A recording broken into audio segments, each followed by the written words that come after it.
Nous pouvons voir que le livre de Daniel, au chapitre 11 et au verset 40, nous parle du roi du Nord qui va envahir les pays. Il nous dit que l'Égypte n'échappera pas.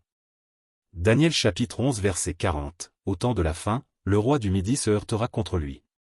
Et le roi du Nord fondra sur lui comme une tempête, avec des chars et des cavaliers et de nombreux navires, il s'avancera dans les terres, se répandra comme un fleuve et débordera. Il entrera dans le plus beau des pays, et des milliers d'hommes succomberont. Le pays d'Égypte n'échappera pas. Beaucoup pensent que cette prophétie est pour notre époque. Ils pensent que le roi du Nord va envahir le monde. D'autres pensent que l'Égypte, c'est la nation égyptienne. Donc le roi du Nord irait envahir les Égyptiens.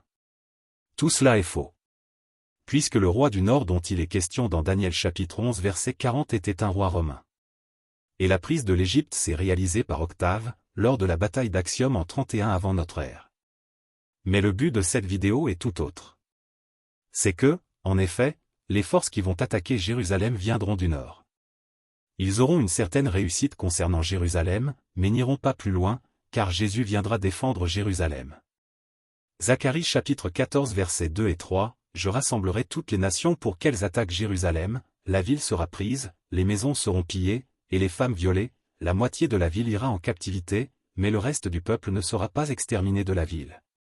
L'Éternel paraîtra, et il combattra ces nations, comme il combat au jour de la bataille. » Donc on peut voir que le roi du Nord de Daniel 11 verset 40 ne réalise pas les mêmes choses que le roi du Nord à la fin de ce monde.